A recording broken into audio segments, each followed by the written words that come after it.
Friends, இதை கவனமாக கேளுங்க. என்னிடத்தில் விசுவாசமாக இருக்கிறவனுக்கு நித்திய ஜீவன் உண்டு என்று மெய்யாகவே மெய்யாகவே உங்களுக்கு சொல்கிறேன். ஜீவ அப்பம் நானே. உங்கள் பிதாக்கள் வனாந்திரத்திலே மன்னாவை புசித்திருந்து மரித்தார்கள். இதிலே புசிக்கிறவன் மறியாமல் இருக்கும்படி வானத்திலிருந்து இறங்கின அப்பம் இதுவே. நானே வானத்திலிருந்து இறங்கின ஜீவ அப்பம். இந்த அப்பத்தை புசிக்கிறவன் என்றென்றைக்கும் பிழைப்பான். நான் கொடுக்கும் அப்பம் உலகத்தின் ஜீவனுக்காக நான் கொடுக்கும் என் மாம்சமே என்றார். பாருங்க, நம்ம ஒவ்வொருத்தரும் இந்த உலகத்துல நல்ல சுகத்தோட பலத்தோட ஆரோக்கியத்தோட வாழணும் அப்படின்னா நம்ம டெய்லி என்ன பண்ணணும்? ஆரோக்கியமான உணவுகளை நம்ம சாப்பிடணும் இல்லைங்களா?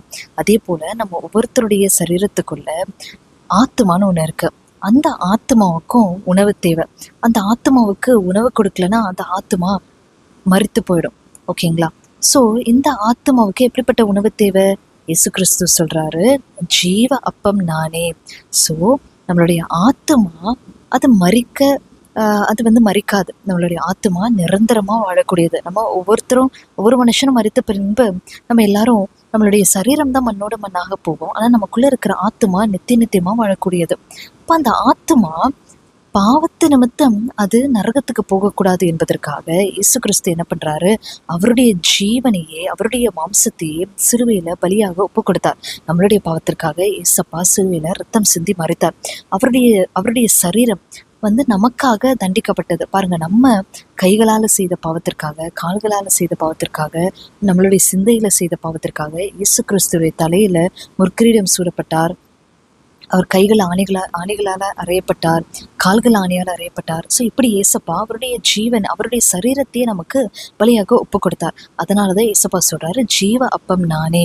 ஸோ இந்த ஜீவ அப்பமாகிய இயேசு கிறிஸ்துவை நம்ம விசுவாசிக்கும் பொழுது நம்மளுடைய பாவங்கள் மன்னிக்கப்படும். அது மட்டும் இல்லை, நம்மளுடைய பாவங்கள் மன்னிக்கப்பட்டு தேவனோட நமக்கு நம்மளை ஒப்புரவாக்கி விடுறது இயேசப்பாவுடைய ரத்தத்தின் மூலமாக நமக்கு கிடைத்த ஒரு பெரிய பாக்கியம். அதாவது நம்ம பாவத்தினால நம்ம கடவுளுடைய எனிமீஸா இருந்தோம். we were enemies of God. கடவுளுக்கு விரோதமா நம்ம துரோகம் செய்ததுனால பாவத்து நிமித்தம் கடவுளுடைய எதிரியா நம்ம இருந்தோம். ஆனா இயேசு கிறிஸ்துடைய ரத்தத்தின் மூலமாக இயேசப்பா நமக்கும் தேவனுக்கும் நடுவுல ஒரு பிரிட்ஜாக இருந்து நமக்கும் தேவனுக்கும் ஒரு சமாதான உடன்படிக்கையை ஏற்படுத்தி கொடுத்திருக்கிறார். ஸோ இயேசு கிறிஸ்து மூலமா நம்ம பிதா கிட்ட தைரியமா போகலாம். அவர் தைரியமா அப்பா பிதாவேன்னு சொல்லி நம்ம அவர்கிட்ட ஜெபம் பண்ணலாம், விடுதல் செய்யலாம். அவர் நம்மளை ஒவ்வொருத்தரையும் அவருடைய சொந்த பிள்ளைகளாய் ஏற்றுக்கொண்டு இருக்கிறார். அது மட்டும் இல்லை, நித்திய ஜீவன் தருவேன்னு இயேசு கிறிஸ்து நமக்கு வாக்கு பண்ணியிருக்கிறார். நம்மளுடைய ஆத்துமா மரிக்காது, கடவுளோடு நித்தியமா வாழும். இந்த பாக்கியம் இயேசு கிறிஸ்து மூலமாக நமக்கு கிடைத்திருக்கிறது. ஸோ ஃப்ரெண்ட்ஸ், நீங்களும் இயேசு கிறிஸ்துவை விசுவாசித்து இந்த நித்திய ஜீவனை பெற்று